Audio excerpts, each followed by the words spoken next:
नमस्कार दोस्तों, मैं डॉक्टर मनीष। कई बार कई डायबिटिक पेशेंट हमें हमेशा कंप्लेन करते हैं कि जैसे ही हम सुबह खाली पेट वॉक करने के बाद, घूमने टहलने के बाद, हम जैसे ही घर पे आते हैं हमें अत्यधिक बहुत हद तक थकावट और कमजोरी का एहसास होता है। कई बार मन करता है कि बिस्तर पर लेट जाएं या फिर सो जाएं। उसका मुख्य कारण है क्योंकि हम किसी भी डायबिटिक पेशेंट को हमेशा सलाह देते हैं कि वो खाली पेट कभी भी वॉक करने ना जाए। कारण क्योंकि आपने रात में डायबिटीज़ की गोली खाई है। हो सकता है कि डायबिटीज़ के इलाज में आपका इंसुलिन भी चल रहा हो और रात भर से आपका पेट खाली है।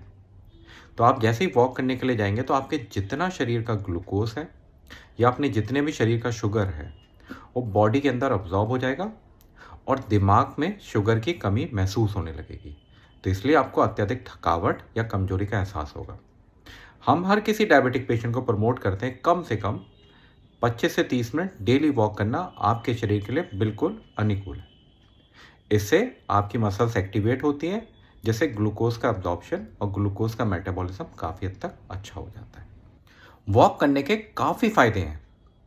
इसमें सबसे बड़ा जो फ़ायदा बताया गया है कि ये आपको नेचर से कनेक्ट करता है। दूसरा सबसे इंपॉर्टेंट फ़ायदा, इससे आपकी रात की नींद बहुत अच्छी हो जाती है। तीसरा, ये आपको डिप्रेशन और एंजाइटी से बचाता है। चौथा मुख्य फ़ायदा इसका हार्ट के पेशेंटों के लिए काफ़ी बेनिफिशियल इफेक्ट देता है अगर आप वॉक सुबह, दोपहर, शाम या रात करते हैं तो। पांचवा इंपॉर्टेंट फ़ायदा, अगर आप डायबिटिक के पेशेंट हैं तो ये आपके बॉडी के ग्लूकोज के मेटाबॉलिज्म को काफ़ी हद तक कंट्रोल करके रखता है।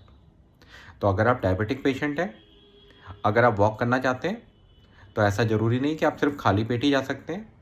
आप चाहें तो आप डिनर के बाद, ब्रेकफास्ट के बाद, लंच के बाद, जब भी आपको समय मिलता है तब आप वॉक के लिए आराम से जा सकते हैं। इसमें कोई कठिनाई की या कोई दिक्कत की बात ही नहीं है।